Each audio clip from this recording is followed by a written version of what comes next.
his life he's been misunderstood, and no one could understand the mental anguish of not knowing half of his culture nor his language. His parents separated before he was old enough to comprehend the consequences. He was just a baby, could barely pronounce a sentence, but if he could speak, he would ask his parents, please, think about what you're doing. Think about your son.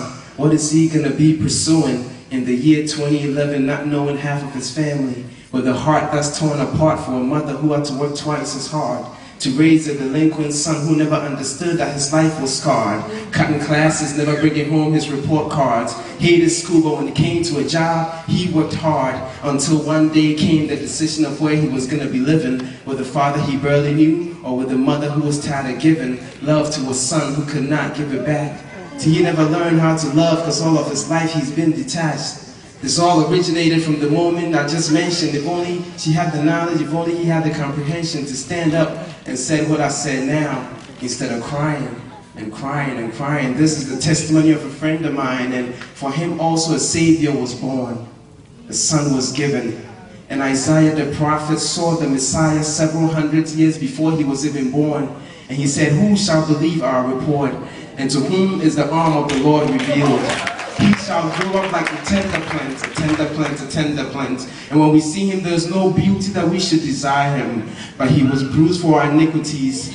He was wounded for our transgressions. The chastisement of our peace was upon him. And by every single one of his stripes, every single one of those stripes, every single one of those stripes, every single one of those stripes, Rachel, you are healed. We are healed, we are healed, we are healed. Stand fast, therefore, in the liberty wherein Christ has set us free, and be not entangled again with the yoke of bondage. Therefore, since we are surrounded by so great a cloud of witnesses, let us lay aside the sin that so easily beset us, and let us run with patience the race that is set before us, looking unto Jesus, the author, the finisher of our faith, who for the joy that was set before him endured the cross, despised the shame, and is seated at the right hand of the Father. Consider him, consider him, consider him who suffered such contradiction against sinners. And I feel we're going to suffer some contradiction against some sinners. Monday, Tuesday, Wednesday, when we go home, we're going to suffer some contradictions from some friends. We're going to suffer some contradiction, but consider him who suffered such great contradictions. If he suffered contradictions, we will suffer contradictions. But we are a chosen generation.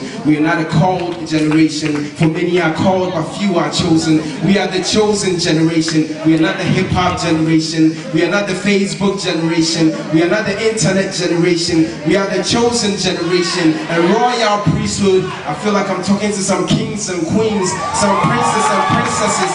We are not just a priesthood, but a royal priesthood. We are royalty, we are royalty. Our pastors keep talking about holiness, holiness. That's because we are not just from any nation. We are from a holy nation. A holy nation. We are peculiar people, born, raised to proclaim the praise of the one that called us.